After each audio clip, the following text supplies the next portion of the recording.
Bueno, buenos días hermanos, ¿cómo están? Fríos. Hoy es un día más frío que de este muy extraño invierno que nos ha tocado, más cálido que lo normal. Sin embargo, pues hoy sí ya todos están en la tribuna de sol por alguna extraña causa. Sin embargo, nos damos gracias a Dios por este año, por la bendición de su presencia en nuestras vidas, y damos gracias a Dios también por la iglesia, ¿no? Estamos retomando el estudio del libro de Daniel, el libro de Daniel que y particularmente ya en este momento de las visiones y lo que él en una parte soñó y en otra parte de alguna manera presenció, se torna un poco más complicado, ¿no? Lo bueno de todo esto es de que el libro de Daniel como tal fue escrito, todo el tema apocalíptico fue escrito para que en este caso el pueblo de Israel tuviera esperanza, ¿no? Se empieza a manifestar Dios hacia los cautivos que estaban en ese momento en Babilonia para darles esperanza, ¿no? Ellos, según la misma profecía de Jeremías, iban a estar aproximadamente 70 años cautivos, y de alguna forma el Señor en esos 70 años trabaja con su pueblo y de alguna manera también se manifiesta en el sentido de la esperanza, ¿no? La esperanza la definimos como la fe en los eventos futuros, ¿no? No es una esperanza, no tiene que ver con algo desconocido, con algo que propiamente fuera fortuito, sino que la esperanza que se plasma en el libro de Daniel tiene que ver con eventos que van a suceder y sucedieron en el pasado, ¿no? Es muy interesante ver que las profecías anteriores a Daniel como tal tienen un cumplimiento primero en la persona de Ciro, con nombre inclusive; segundo, en los 70 años que duró la expatriación de los judíos; y tercero, en la sucesión de los reinos, ¿no? De una manera histórica, ¿no? Es muy interesante ver que la profecía que tiene que ver con Grecia como tal fue escrita 200 años antes que naciera Alejandro Magno, ¿no? Y hay una historia muy interesante que evidentemente tiene una parte cierta y otra parte de contaminación legendaria.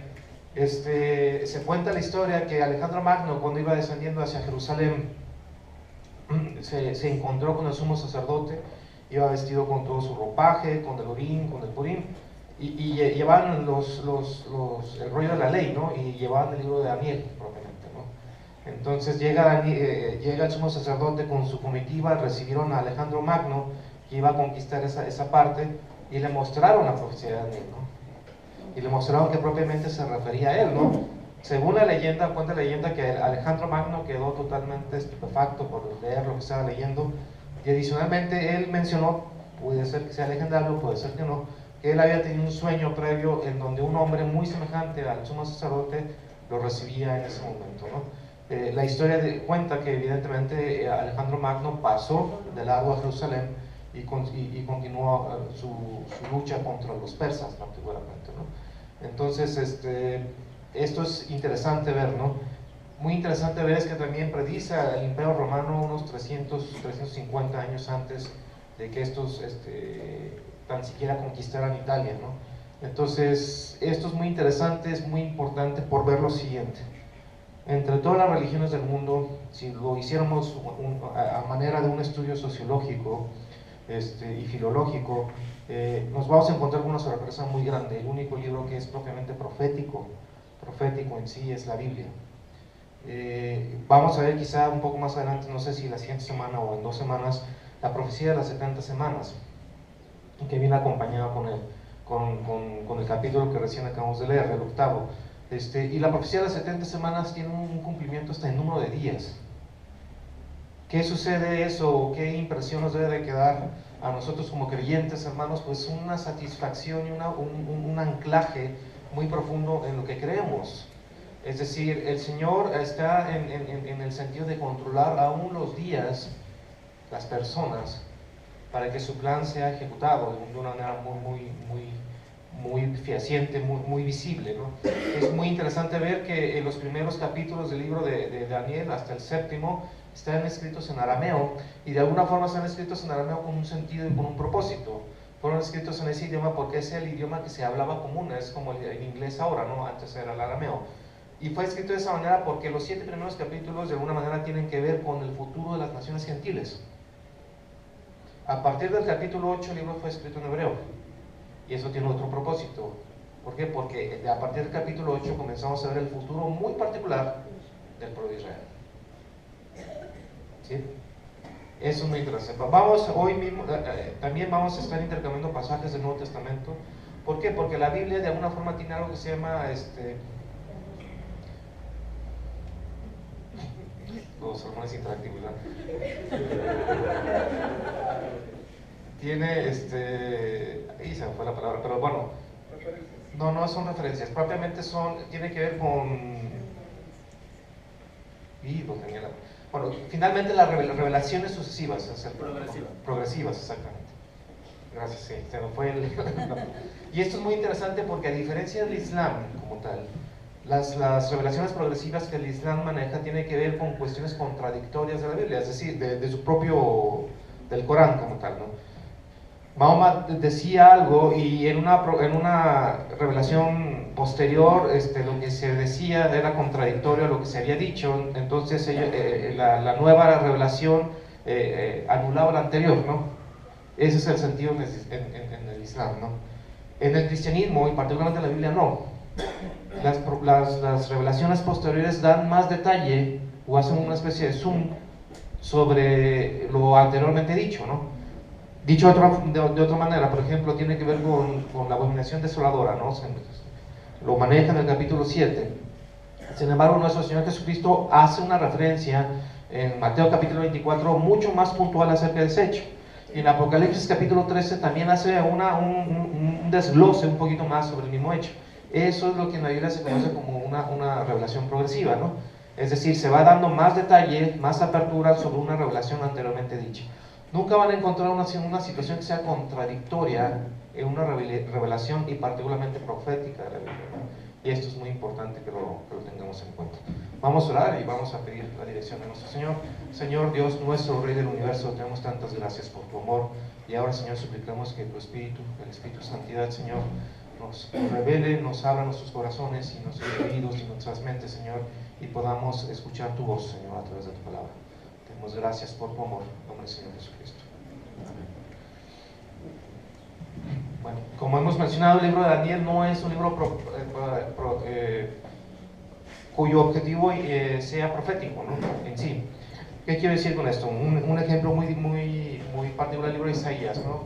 El libro de Jeremías. Los libros que son proféticos comienzan con la fórmula, he aquí palabra del Señor, que se dice y se difunde, ¿no?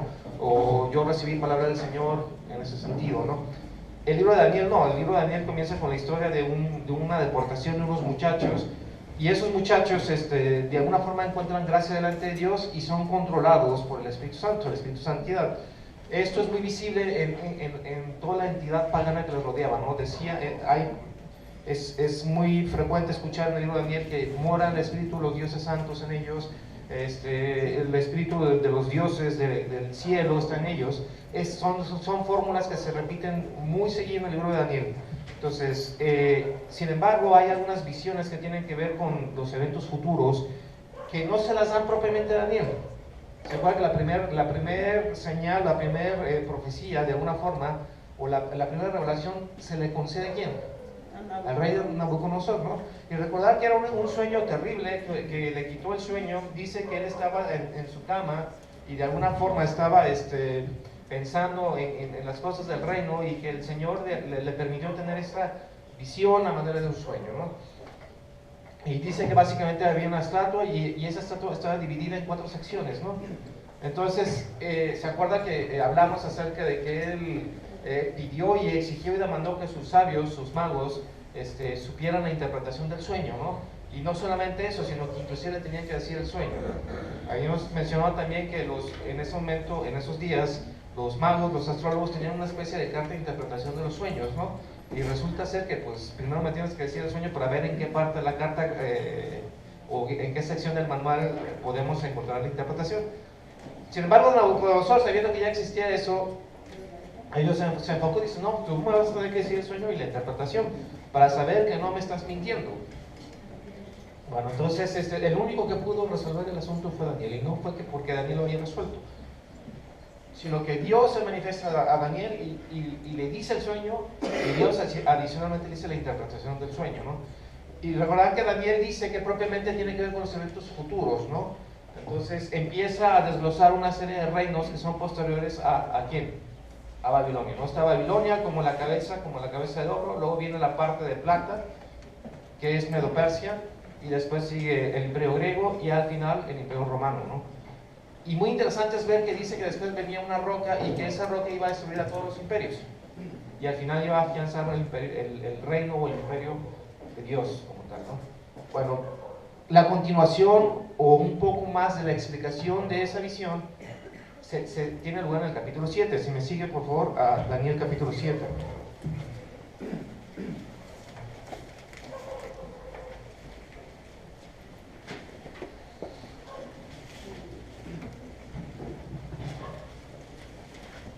Ahora, capítulo 7 es el último capítulo, la última sección del libro que se encuentra en arameo.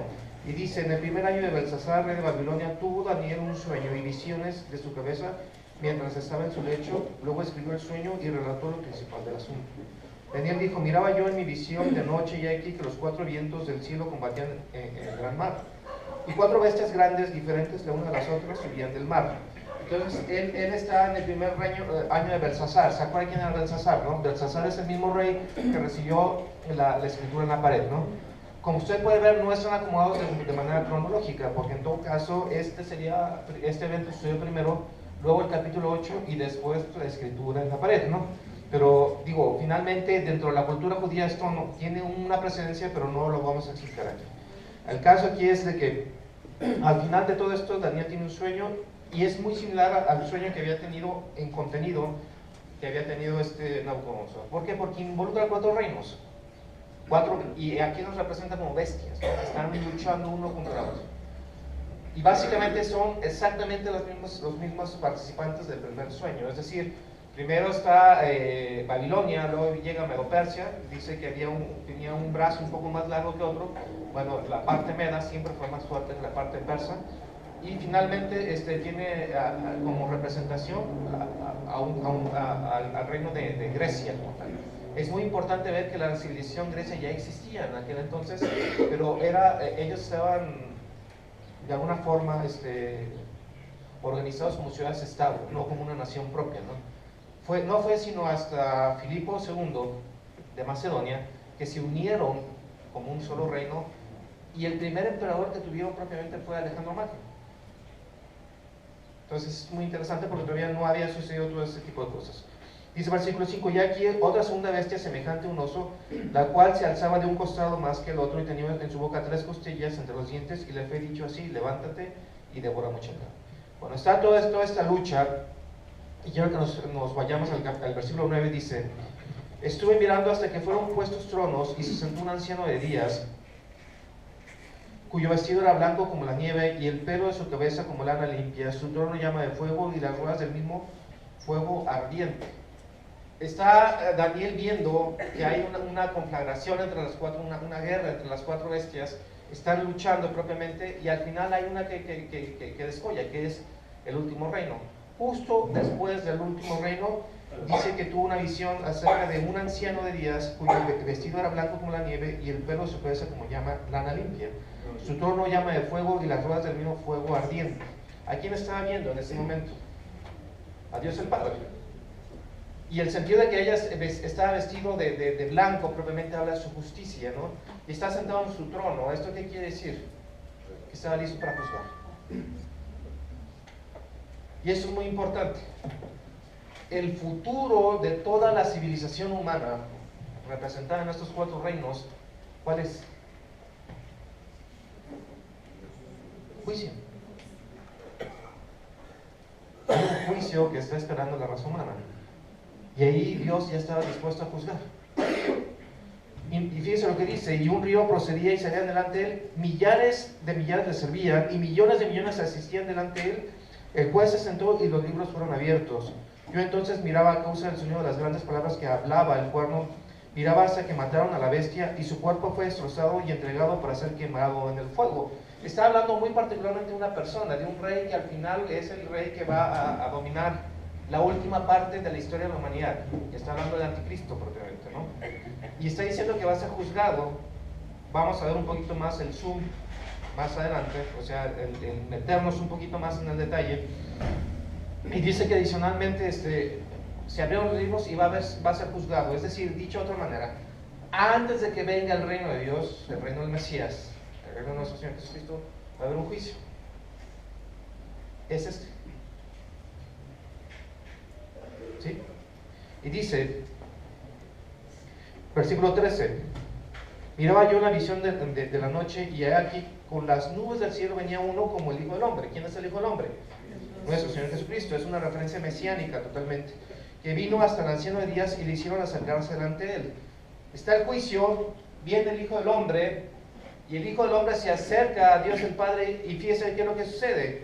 Y le fue dado dominio, gloria y reino para que quienes, todos los pueblos, naciones y lenguas le sirvieran. Su dominio es dominio eterno que nunca pasará, y su reino uno que no será como destruido. Y aquí ya hay un gran contraste. Están los reinos humanos, están los reinos donde gobierna el hombre y de alguna forma los rigen. Estamos en el final de los días. Hay un rey que se para y empieza a dominar sobre todo el mundo. Hay un juicio, y inmediatamente después del juicio, ¿qué viene? El reino del Mesías. Y aquí hay un contraste porque los otros reinos perecieron. Tienen un plazo perentorio. Es decir, el dominio del hombre se va a acabar. Pero después del dominio del hombre viene el reino de Dios. ¿En dónde? En la misma esfera donde está el dominio del hombre. Y esto es muy importante verlo. El reino de Dios se está implementando en la misma esfera en donde antes existía el dominio del hombre.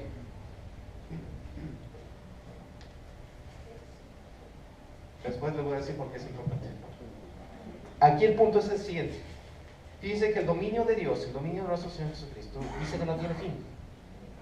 Recién acaba de pasar la Navidad, todavía no hemos quitado el rito de Navidad, tienes coronas. Pero ¿se acuerdan la profecía de Isaías? Dice que el dominio sobre su hombro y su imperio no tendrán ¿qué? Fin. ¿De quién está hablando? Del Mesías. Estamos hablando de nuestro Señor Jesucristo, ¿no? Dice que Él va a juzgar a todos los pueblos. A todos los pueblos, o el pueblo que quede en su reino, Él lo va a juzgar directamente. Ahora, fíjese qué interesante es esto, ¿no? ¿Por qué? Porque hoy por hoy, pues las autoridades humanas, para de aquí, ¿ustedes tienen acceso al gobernador del estado de Jalisco? Pues probablemente no, algunos quizás sí, ¿no? Al presidente de la República, mucho menos, es más difícil. Pero Jesucristo va a reinar directamente, desde Jerusalén. Él va a reinar. Y además se dice que todas las naciones irán una vez en la fiesta de los tabernáculos, ¿a dónde? A verlo, directamente. Él es Dios, evidentemente, que está también en todo lugar. Pero también es hombre, por eso la figura del Hijo del Hombre. ¿Se da cuenta? Y Él va a reinar. Ahora imagínense, hoy nos quejamos de la inseguridad. Vieron que inclusive, lamentable, balearon a un funcionario del consulado de aquí. Todo muy, muy confuso. Y esas cosas se van a acabar. Las salsas en la gasolina se van a acabar. ¿Por qué? Porque directamente va a reinar Dios. Y la economía del mundo ya no va a estar sujeto al capricho ni a la ambición humana, sino a la justa dirección de nuestro Señor Jesucristo. Hoy, ¿en qué voy a trabajar? Y no sé qué. No se preocupe. Ahí directamente vamos a ser asignados por quién. Por Dios. Hoy hay sufrimiento. En el reino de Dios ya no va a haber. Va a haber gozo y va a haber alegría para quienes participen en quién. En el reino de Dios. Para los ciudadanos de ese reino las cosas van a ser totalmente gloriosas, porque la gloria de Dios va a estar gobernando directamente. ¿Se dan cuenta? Imagínense qué lindo va a ser salir a la calle sin estar viendo hacia atrás a ver quién lo anda persiguiendo a uno, ¿no? ¿Se da cuenta? Ahora, fíjense lo que dice. Versículo 15. Se me turbó el espíritu a mí, Daniel, en medio de mi cuerpo, y las visiones de mi cabeza me asombraron. Me acerqué a uno de los que asistían y le pregunté la verdad acerca de todo esto, y me habló y me hizo conocer la interpretación de las cosas. Es decir, la interpretación que estamos dando aquí, hermano, no es que yo me la haya inventado, y eso es muy bueno. Mejor aún, Daniel no se la inventó. la interpretación de este sueño se lo dijeron directamente a Daniel y le dijeron, mira, este es un reino, este es otro reino, este es otro reino, y al final se le va a dar el dominio a ¿quién? A los santos. Y los santos van a estar presididos ¿por quién? Por Dios. ¿Se da cuenta? Dicho de otra forma, que el pueblo que va a estar en el reino de Dios es el pueblo de los santos. ¿Y quiénes son los santos? Vamos a ver. Dice además, versículo 20: asimismo acerca de los 10 cuernos que tenían en su cabeza y del otro que le había salido, delante del cual había caído 3, y ese mismo cuerno tenía ojos y boca que hablaba grandes cosas y parecía más grande que sus compañeros, y veía que este cuerno hacía guerra contra ¿quiénes? Los santos, y los vencía, hasta que vino el anciano de días y se dio juicio a los santos del Altísimo, y llegó el tiempo y los santos recibieron el reino. ¿Ve? Al final se levanta un rey que de alguna forma está presidido por otros 10, y él domina sobre todo el mundo y le da capacidad para vencer a los santos, a los escogidos de Dios, y vencerlos. Hay una persecución. Digo, no con eso estoy diciendo, y me gustaría que el Señor viniera ya, pero ya. Sin embargo, hoy por hoy la persecución hacia el cristianismo es mayor. Digo, aún en nuestro país hay persecución hacia el cristianismo. En nuestro país vecino del norte también hay persecución sobre los cristianos. Digo, hoy por hoy muchos pastores han sido apresados simple y sencillamente por predicar el evangelio en la calle. En un país donde se supone que hay libertad de expresión. Ya no digamos en Siria y en toda esa parte donde está ISIS, donde hemos escuchado inclusive testimonios, y no por redes cristianas, por los mismos periódicos seculares. Les comentaba hace poco del niño de Alepo que fue crucificado junto con su padre, y esa noticia, ¿sabe dónde lo leí? En un periódico ruso. O sea, ni tan siquiera en Christianity Today o algo por el estilo, ¿no? Hay persecución en el cristianismo. Y dice que aquí va a haber una persecución global y total contra el cristianismo. Y se le va a dar autoridad, ¿para qué? Para que la persecución tenga cierto grado de éxito. ¿Se da cuenta? Ahora, y los 10 cuernos, versículo 24, significan, le están dando la interpretación, que de aquel reino se levantarán 10 reyes, y tras ellos se levantará otro, el cual será diferente de los primeros, y a 3 reyes derribará. Y hablará palabras contra el Altísimo, y los santos del Altísimo quebrantará, y pensará en cambiar los tiempos y la ley, y serán entregados en su mano hasta tiempo y tiempos y medio tiempo. ¿De qué estamos hablando? De la gran tribulación, que va a durar ¿cuánto? Según lo que dice Daniel, un tiempo, 2 tiempos y medio tiempo. ¿Cuánto es? 3 años y medio. 3 años y medio. Hay otras traducciones que tradujeron tiempo como años. ¿Sí? Yo solamente que yo uso Reina Valera. Dice, y al final de esto se sentará el juez y le quitarán su dominio para que sea destruido y arruinado hasta el fin. Y que el reino y el dominio y la majestad de los reinos debajo de todo el cielo sea dado al pueblo de los santos del Altísimo, cuyo reino es reino eterno, y todos los dominios recibirán y obedecerán. Está haciendo una explicación más profunda sobre esto. Básicamente está diciendo lo siguiente: va a haber 4 reinos. El último de esos reinos al final va a tener la forma de 10 reyes, y sobre esos 10 reyes va a prevalecer uno que va a derribar a otros 2, y ese va a gobernar sobre la tierra. Va a gobernar por ¿cuánto tiempo? 3 años y medio. Y en ese tiempo va a haber una persecución muy fuerte sobre los santos, sobre los escogidos de Dios. Y al final de esos 3 años y medio va a haber un juicio. ¿Y se le va a dar el reino a quién? Al Mesías. Es lo que está diciendo, básicamente. Al Mesías. Y ese reino, dice, es un reino donde ¿quiénes van a participar? Los santos. Y ese reino va a ser un reino de justicia, de verdad. ¿Se da cuenta? Es lo que está diciendo, ¿no? Y va a haber persecución, obviamente. Ahora, fíjense cuál fue la reacción de Daniel. Aquí fue el fin de sus palabras. En cuanto a mí, Daniel, mis pensamientos me turbaron y mi rostro se desmudó, pero guardé el asunto en donde. O sea, a Daniel se le acaba de abrir el panorama de la historia del mundo, por completo. Haga cuenta que usted se pone a orar en este momento al Señor. Señor, muéstrame qué va a hacer en el futuro. Y Dios con toda su gloria empieza a darle eventos que a lo mejor usted podría entender de una forma más precisa que Daniel por el tiempo. Es decir, usted ya conoce armas nucleares, usted ya conoce lo que es un avión, usted ya conoce lo que es un submarino, usted más o menos conoce cómo están organizadas las naciones hoy.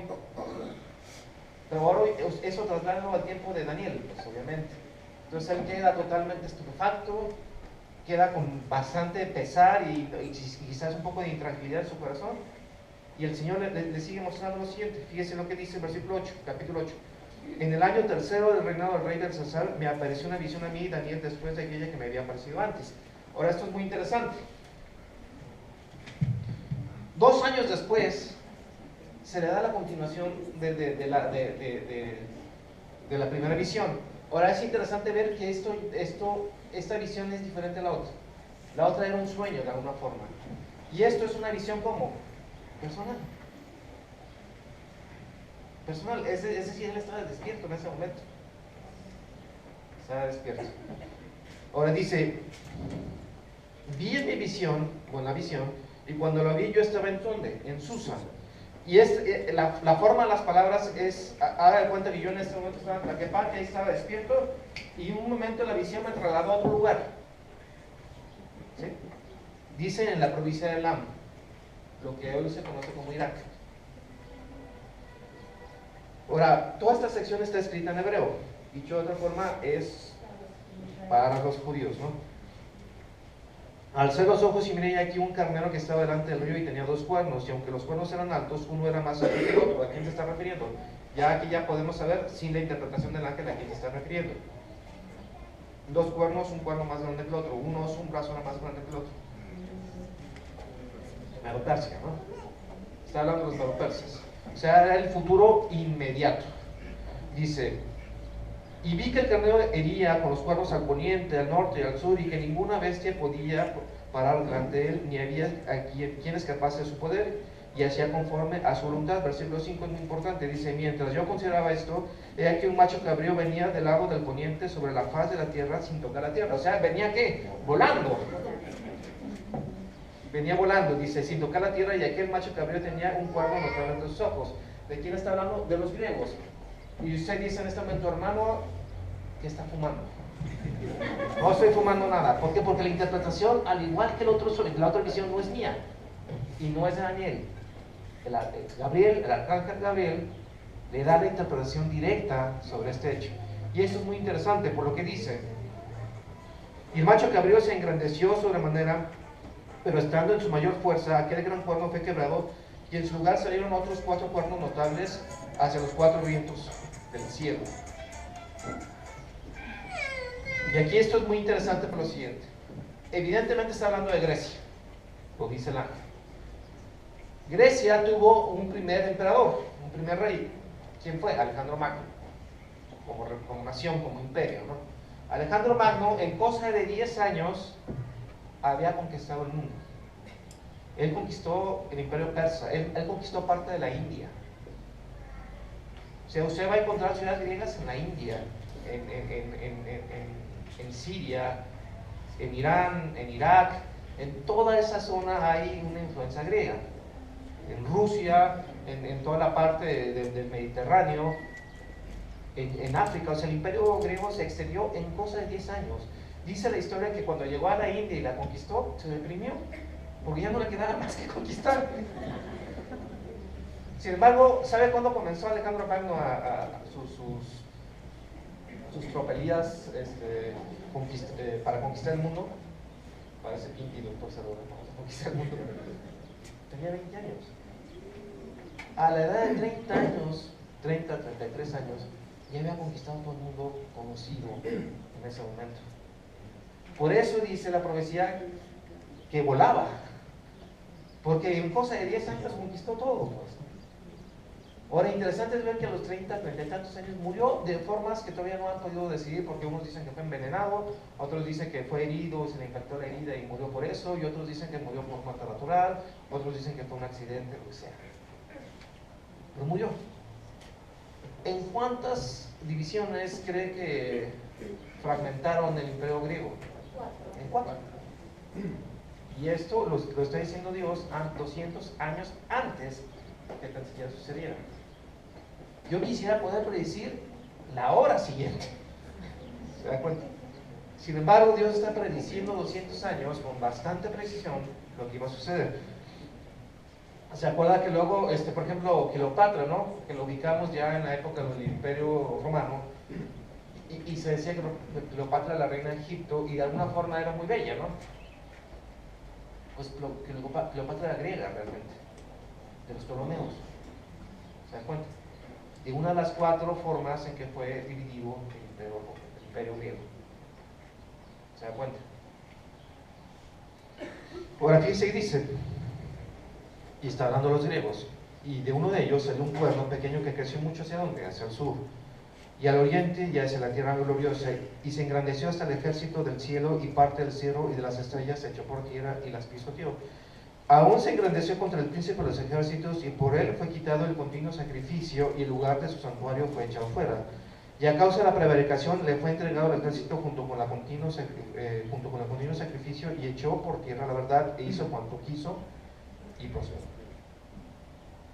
¿De quién está hablando?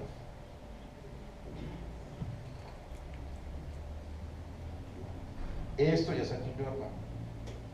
Más o menos en el año 165 a.C., hubo un emperador, bueno, un rey de la parte siria, descendió hacia el sur y conquistó Jerusalén. Antíoco Epífanes. Antíoco Epífanes llegó, persiguió a los judíos y quitó el sacrificio continuo del lugar santísimo y puso un cerdo en el lugar santísimo. Judas Macabeo se levantó en contra, se rebeló en contra de Antíoco Epífanes y lo vencieron. De ahí viene la festividad del Hanukkah. ¿Por qué? Porque 8 días estuvieron en el templo y ya no tenían aceite, y Dios proveyó milagrosamente el aceite del templo por 8 días. Por eso el Hanukkah se celebra en estas fechas, más o menos en invierno. En nuestro Señor Jesucristo celebraba el Hanukkah. ¿Se dan cuenta? Esto pasó. Sin embargo, esto también tiene un cumplimiento no solamente en el presente o en el futuro inmediato para Daniel en este momento, sino en un futuro posterior. La Biblia es muy dada a eso. O sea, un caso muy particular, Salomón. El pacto davídico se instituyó con David, y a él se le prometieron ciertas cosas, entre eso que después de él se levantaría su descendencia y gobernaría sobre Israel. Y tuvo un cumplimiento inmediato en quién? En Salomón. Pero esa misma profecía, esa misma promesa, se extiende hacia dónde? Hacia el reino ¿dónde? Mesiánico. Este es el mismo caso. Es decir, tuvo un cumplimiento inmediato o mediano plazo en la persona de Antíoco Epífanes, pero esto mismo se va a cumplir también ¿en dónde? En la gran tribulación, hacia el final. Fíjese lo que dice. Y él le dijo, hasta 2300 tardes y mañanas luego el santuario será purificado. Y esto es muy interesante. Esto se cumplió más o menos en la guerra de los Macabeos. Pasaron más o menos la misma cantidad de días, es más, la misma cantidad de días entre que Judas Macabeo se levantó y volvieron a purificar el templo. Con días. Estamos hablando del 161 al 167. Con días. Y ahí es donde ya le empieza a dar un medito.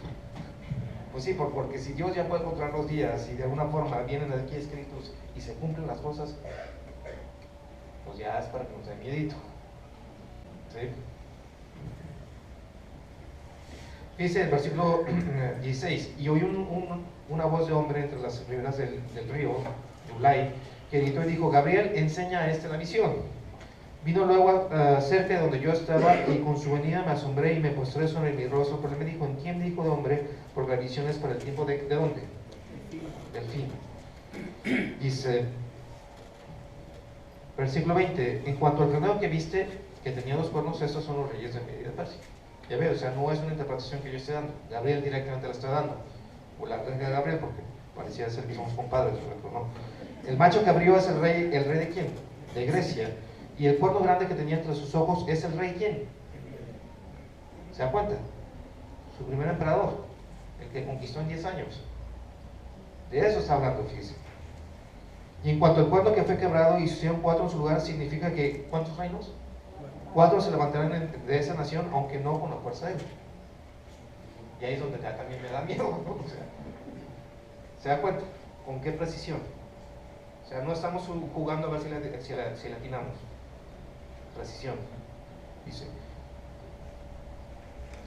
Y con su poder, dice, al fin del reinado de estos, cuando se iba a acabar el reinado de Grecia, cuando los transgresores lleguen al colmo, está hablando de los judíos que estaban transgrediendo, no obstante fueron deportados y todo esto, se levantará un rey altivo de rostro y entendido en enigmas, y su poder se fortalecerá, está hablando de Antíoco Epífanes, mas no con fuerza propia, y causará grandes ruinas, y prosperará y hará arbitrariamente y destruirá a los fuertes y al pueblo de los santos. Con su sagacidad hará prosperar el engaño es su mano, y en su corazón se engrandecerán, y sin aviso destruirá a muchos, y se levantará contra quién. Esto ya lo está extrapolando en el futuro, contra el príncipe de los príncipes, pero será quebrantado, aunque no por mano humana. La visión de las tardes y la mañana que se ha referido es que, o sea, se va a cumplir con días, aunque no, digo, y tú guarda la visión porque es para cuántos días, son días posteriores a ti. Y yo, Daniel, quedé quebrantado y estuve enfermo algunos días, y cuando convalecí atendí los negocios del rey, pero estaba espantado a causa de la visión. Digo, ahora lo podemos ver en retrospectiva y lo entendemos. Usted ubíquese en los zapatos de Daniel, o sea, era demasiado. Es demasiado para mí, ¿no? Ahora la interpretación la di yo, no. La dio el ángel. ¿Y con qué precisión? O sea, con días, señalando personas, cómo se iban a dividir los reinos. ¿Se da cuenta? Esa es la confianza que tenemos en qué libro, en este. Vamos a hacer una extrapolación. Vamos a primero Mateo 24, por favor.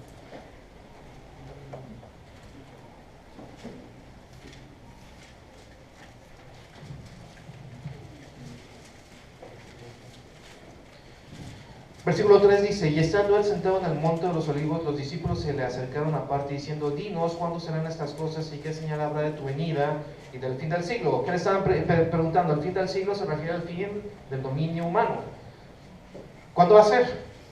Dice, respondiendo Jesús les dijo: mirad que nadie os engañe, porque vendrán muchos en mi nombre diciendo yo soy el Mesías, y a muchos se engañarán, y oiréis de guerras y rumores de guerras. Mirad que no os turbéis, porque es necesario que todo esto acontezca, pero aún no es el fin. O sea que la cosa se va a poner más fea. Si usted piensa que el gasolinazo es feo, si usted piensa que la economía está por ningún lado, si usted piensa que Rusia y Estados Unidos en cualquier momento se van a agarrar a golpes, la cosa se va a poner peor.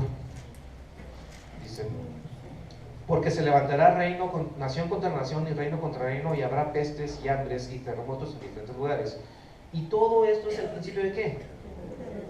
O sea, es solamente el principio. Entonces os entregarán a tribulación y os matarán, y seréis aborrecidos de todas las gentes por causa de ¿quién? De mi nombre. Si usted piensa, y si usted se siente avergonzado hoy por hoy de decir que es creyente en frente de sus compañeros de escuela, de trabajo o de sus familiares, en este momento el que usted diga que es creyente es muy probable que su vida dependa de él. ¿Se da cuenta? Y fíjense lo que dice: y muchos falsos profetas se levantarán y engañarán a muchos, y por haberse multiplicado la maldad, el amor de muchos se enfriará. Mas el que perseverará hasta el fin, es el que será salvo. ¿Quién es el que nos hace perseverar? Dios, el Espíritu Santo. Dice, y será predicado este evangelio del reino, ¿en dónde? En todo el mundo. ¿Cuál evangelio del reino? ¿De qué reino está mencionando nuestro Señor ahí? De su reino. Y ese es el reino posterior a los 4 reinos. ¿Y el reino de nuestro Señor en dónde se va a implementar? En la misma esfera donde fueron implementados los otros 4. ¿Eso que hicieron dónde? En la tierra. Creo que David va a hablar un poquito más acerca del milenio, pero de eso está hablando. Y por una necesidad teológica es necesario que el milenio sea hecho y se ha hecho real y literalmente ¿en dónde? En la misma esfera en donde estuvimos nosotros. Y él está hablando de eso y dice, y será predicado este evangelio del reino. ¿Por qué el evangelio del reino? ¿Por qué la buena noticia del reino? Porque la mala noticia es que todos estamos condenados. Toda la raza humana está condenada. ¿Se da cuenta? Los cuatro, la visión de Nabucodonosor, la segunda visión de Daniel, terminan ¿en qué? En un juicio. En un juicio. Que no es el juicio final, pero es un juicio. Por cuanto todos pecaron, están como destituidos de la gloria de Dios. No son hijos del reino. ¿Se da cuenta? Y fíjese, dice, versículo 15. Por tanto, cuando veáis en el lugar santo la abominación desoladora de la que habló el profeta Daniel, lo que acabamos de ver, que se va a levantar el anticristo, que va a quitar lo sagrado. Digo, hoy por hoy, hermanos, o sea, todo lo sagrado ya casi no existe. El espíritu del anticristo está aquí. O sea, las cosas, lo sagrado se va desvaneciendo entre las manos, ya no hay nada sagrado. O sea, todos nos burlamos de todo. El nombre de Dios es blasfemado de una manera increíble, y aún por las propias personas que nos decimos ser cristianos. No hay nada sagrado ya. Digo, en Uruguay, por ejemplo, digo, yo no soy afecto a la unidad por muchas razones, pero en Uruguay ya de hecho ya de plano separaron a la Navidad, ya es el día de la familia. Es el mundo en el que estamos viviendo hoy. Es el mundo del fin del dominio humano. Y dice, entonces los que estén en Judea huyan a los montes, el que esté en la azotea no descienda para tomar algo, huyan por su vida, dice.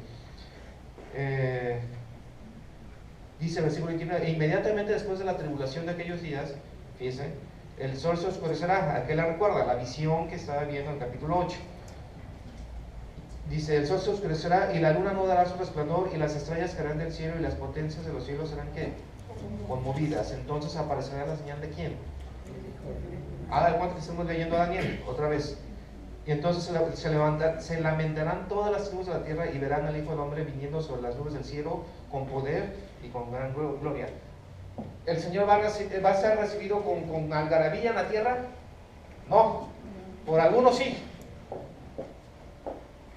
Por algunos sí. Los que son perseguidos, los que han sido perseguidos por el nombre de Cristo y aún estén vivos, el Señor está aquí, gloria a Dios. El resto, el Señor está aquí. Ay de mí, ay de mí, porque viene con todo su poder y con toda su gloria. No viene como el Cordero de Dios que quita el pecado del mundo, viene como el León de Judá y viene a gobernar. Y ay de aquel de que se oponga a él. Ahí ya no hay tiempo de arrepentimiento.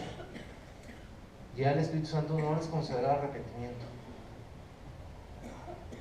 ¿Se da cuenta? Y viene a juzgar. Si hoy fuera el juicio de Dios y nosotros, evidentemente es un caso muy hipotético, viéramos la señal del Hijo del Hombre descendiendo, ¿usted qué haría? ¿Correría a esconderse ay de mí? ¿O su corazón brincaría de gozo porque el Señor está aquí? ¿Qué haría? De esa respuesta en su mente depende mucho de su futuro eterno. De su futuro eterno.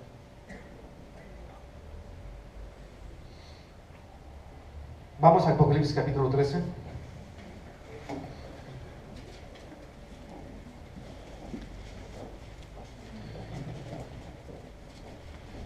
Está hablando el apóstol Juan, dice, me paré sobre la arena del mar y vi subir del mar una bestia que tenía 7 cabezas y 10 cuernos. Cuánto que estamos viendo lo mismo que está viendo Daniel. Y en sus cuernos 10 diademas, 10 reyes, y sobre sus cabezas un nombre blasfemo. Versículo 5, también se le dio boca al cuernito que salió. ¿Para qué? Que hablaba grandes cosas y blasfemias y se le dio autoridad para actuar 42 meses. ¿Cuántos son 42 meses?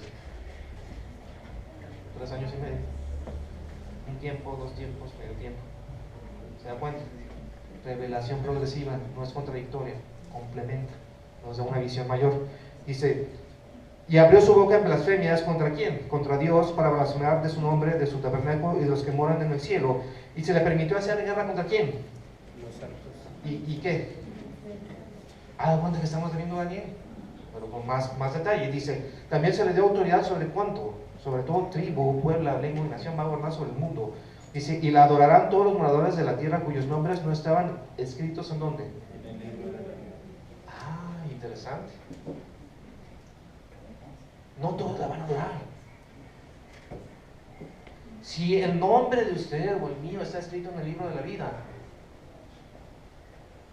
no lo vamos a adorar. Pero ¿quiénes sí van a ser engañados? Los que no están escritos. ¿Se dan cuenta? Ahora, acompáñame a Apocalipsis capítulo 20, por favor. 19.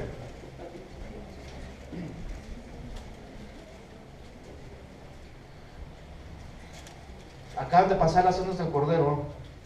Se están cumpliendo los 42 meses que se dijo que estaba la tierra sobre esa tribulación. Dice, entonces vi el cielo abierto y aquí un caballo blanco y el que lo montaba se llamaba ¿quién? Fiel y verdadero, y con justicia ¿qué hace? Juzga y pelea. La venida del Mesías es para juzgar y vencer. Dice, estaba vestido de una ropa teñida de sangre y su nombre es ¿quién? El Verbo de Dios. En el principio era el Verbo, y el Verbo era con Dios, y el Verbo era ¿quién? Dios. Y los ejércitos celestiales vestidos de lino finísimo, blanco y limpio, les seguían. Perdón, ¿en dónde? En caballos blancos. De su boca sale una espada aguda para herir con ella las naciones, y él, no yo, no usted, él las va a regir con vara de hierro, y él pisa la garra del vino del furor de la ira del Dios Todopoderoso. Viene a ser efectiva la ira de Dios ¿contra quién? Contra la humanidad. Si usted no está escrito en el libro de Dios, usted está sujeto a la ira de quién? De Dios. Si usted es de aquellos que dicen, ay de mí viene el Hijo del Hombre, usted está expuesto ¿a quién? A la ira de Dios. Hijo de ira, como dice Efesios. Y vi un ángel que estaba, y en su vestidura y en su muslo tiene escrito un nombre. ¿Y este nombre cuál es? Rey de Reyes y Señor de Señores. Nuestra iglesia se llama Rey de Reyes, se llama Rey de Reyes por esto. El emperador, el que gobierna sobre todo, el Todopoderoso. Ese es su nombre. Capítulo 20 dice, vi un ángel que descendía del cielo con una llave del abismo y una gran cadena en la mano, y prendió al dragón y la serpiente antigua que es el diablo Satanás, y lo ató por ¿cuánto? 1000 años. Versículo 4, que es donde quiero detenerme, dice, y vi tronos y se sentaron sobre ellos los que recibieron facultad de ¿qué? ¿Se acuerdan? El anciano de días, los tronos, el juicio. Un juicio previo al reino de Dios. Vimos que quienes participan en el reino de Dios son los santos, un pueblo de Dios. ¿Quiénes son estas personas? Vamos a 1 Juan.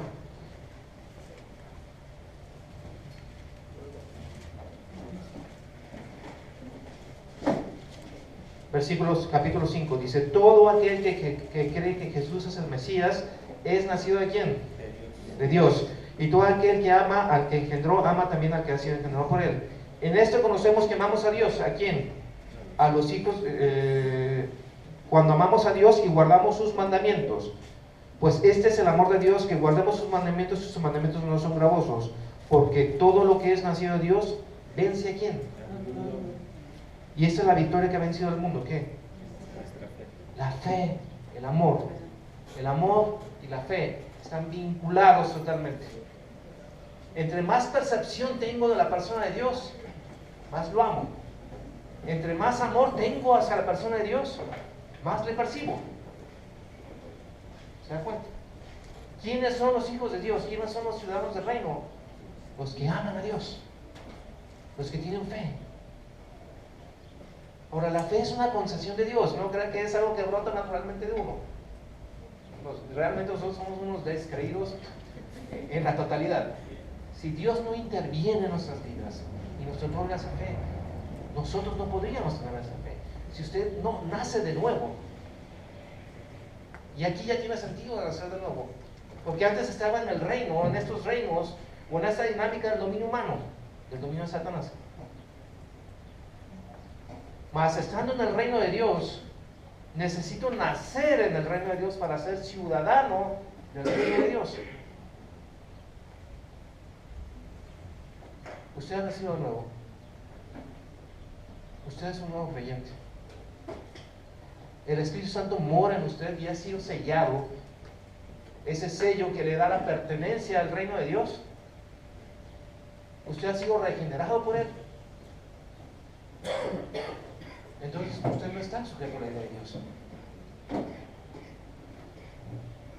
Mas el Señor cargó en Él el pecado de todos nosotros.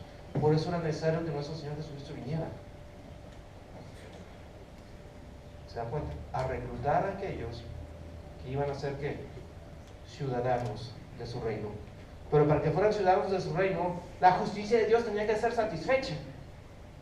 Y la ira de Dios fue satisfecha ¿en dónde? En la persona de nuestro Señor Jesucristo. En la cruz. En la cruz. Y ahí es donde la gracia tiene sentido. Porque nosotros estamos en la condenación y justamente nosotros éramos hijos de ira delante de Dios. Pero por gracia, porque Dios quiso, no por tus méritos ni por lo que tú hayas hecho, sino en un estado legal totalmente, el Señor perdona tus pecados y te justifica y te regenera y te hace un hijo de Dios. ¿Se dan cuenta? Esa es la profundidad de la salvación de Dios. ¿Y el pueblo de Dios qué hace? Vamos a ver las características del pueblo de Dios. Mateo capítulo 5. Ya casi termino. Mateo capítulo 5. Las bienaventuranzas. Las bienaventuranzas está describiendo el reino de Dios. Está describiendo a los ciudadanos del reino. Dice, bienaventurados los pobres en espíritu, porque de ellos es el reino de los cielos. Los pobres, los ciudadanos del reino son pobres en espíritu. ¿Quiénes son los pobres en espíritu? Los que dependen todos los días de la persona de Dios. Tienen una total dependencia de la persona de Dios. ¿Cuánto tiempo? Siempre. Dice, bienaventurados los que lloran, porque ellos recibirán consolación. Los que tienen un corazón contrito. Bienaventurados los mansos, porque ellos recibirán la tierra por heredad. ¿Quiénes? Los mansos. No los que cuando se les cierra un carro comienzan a explotar y dicen, no, ¿por qué? Que mi derecho, que no sé qué. Los mansos. Los que ceden su derecho. Los que ceden su derecho. Bienaventurados los que tienen hambre y sed de ¿qué? De justicia, porque ellos serán saciados. ¿Usted ama la justicia? ¿O le gusta más la oscuridad? ¿Qué prefiere más? ¿Un día en la presencia de Dios o una sesión de chistes verdes con sus amigos? Ama más la justicia de Dios. Dice, bienaventurados los misericordiosos, porque ellos alcanzarán misericordia. Ay, no, la justicia, que se muera, ¿por qué? Porque me hizo esto. O la misericordia, Señor, ten misericordia de él. Así como la tuviste con quién? Conmigo. El sentido de ser misericordioso tiene que ver con cómo me considero yo. Conceder mi derecho. Bienaventurados, ¿quiénes? Los de limpio corazón, porque ellos verán a Dios. ¿Tenemos un corazón limpio realmente? ¿O nos gusta estar coqueteando entre el dominio humano, este mundo, los placeres que ofrece este mundo? ¿Estar en la frontera? ¿Nos gusta? Los ciudadanos del reino no. Los ciudadanos del reino pretenden estar en la presencia de Dios, tener un corazón limpio. Dice, los pacificadores, porque ellos serán llamados hijos de Dios. Me dice Antonio revueltas a mí. Hago incendios de todas las conversaciones y busco pelea y bulla y tengo un corazón rebelde y salvaje. Soy un pacificador. Y a todos los que padecen persecución por causa de la justicia, porque de ellos es el reino de Dios. Somos perseguidos por la justicia. ¿Qué quiere decir esto?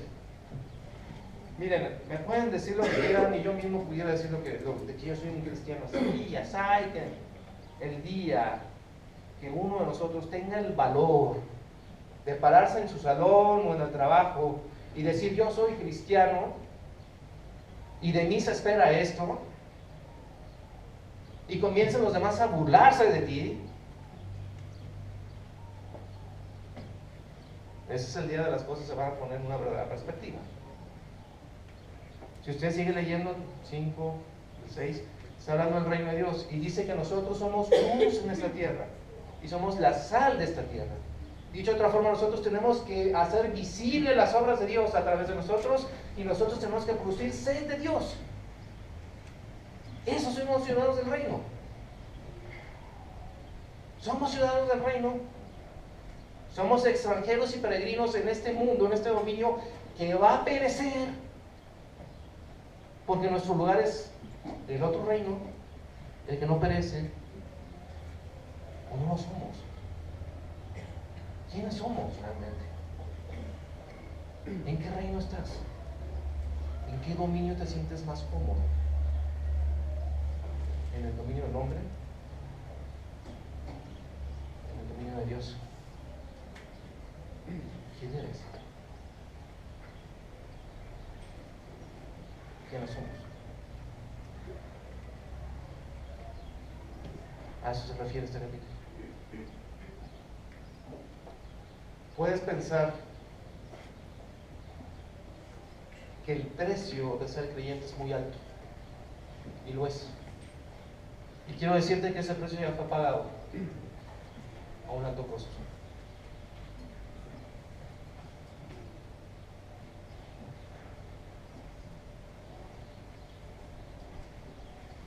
El justo murió por nosotros, para que nosotros fuésemos hechos justicia de Dios en él.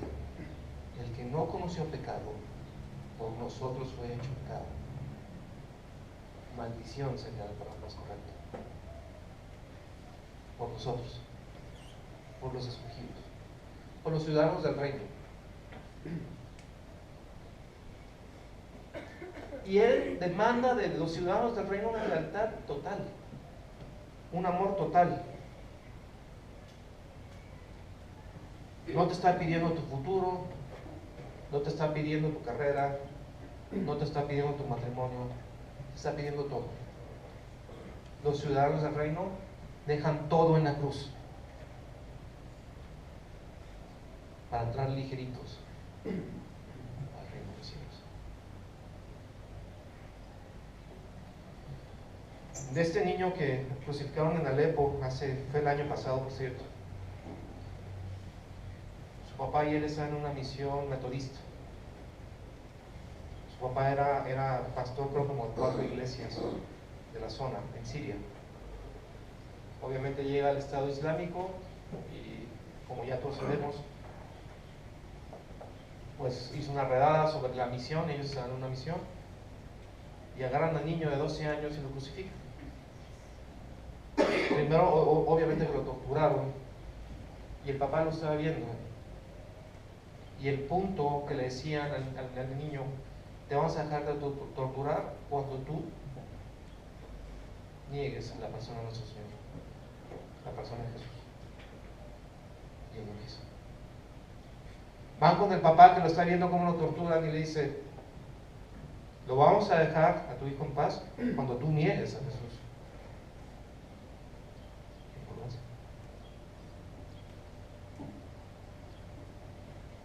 Mueren crucificados los dos.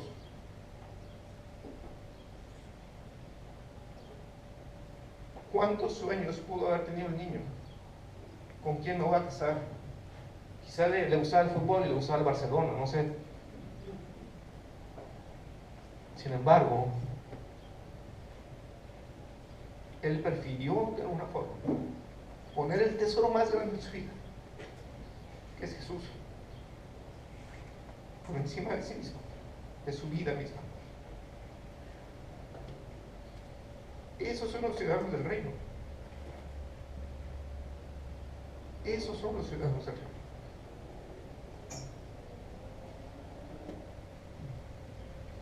El mismo periódico ruso que describió la historia, describió cómo también mataron y asesinaron a varias mujeres que estaban ahí. La última que mataron, y lo escriben ellos, o sea, no lo estoy diciendo yo, dice que tenía una sonrisa en la boca.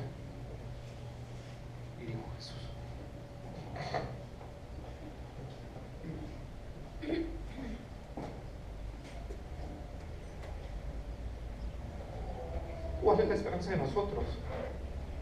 La esperanza de nosotros es el reino de Dios. Somos ciudadanos de ese reino. Y nosotros debemos estar dispuestos inclusive a eso. Ese es el precio de ser creyente. Ese es el precio de ser ciudadano de ese reino. Del reino que no va a tener fin.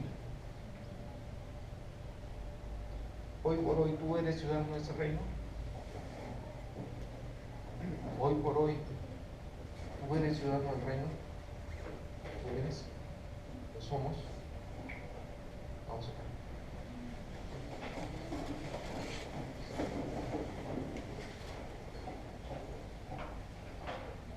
Señor, te damos tantas gracias porque tú hablas a nuestro corazón y hablas con la fuerza de tu Espíritu. Te suplico, Señor, que hables individualmente a cada uno de nosotros, abras nuestro corazón, abras nuestros ojos y nuestro entendimiento. Te suplico, Señor, que tú redargullas lo que somos, Señor, quebrantes nuestros corazones, que nos concedas el arrepentimiento, Señor. Que si no, hay personas, Señor, que no han levantado tus ojos, Señor, y no son creyentes, te suplico que tú quebrantes sus corazones y que ellos hoy por hoy se arrepientan, Señor, y crean. Te suplico que tú toques sus corazones, Señor, y que a los creyentes, Señor, que hemos de alguna forma flaqueado, de alguna forma caído, Señor, de una forma sido vencidos, Señor, por la vanidad de este mundo, te suplico que levantes nuestras rodillas, Señor, y que nos levantemos y veamos tu gloria, Señor. Te damos gracias por tu amor, Señor Jesús.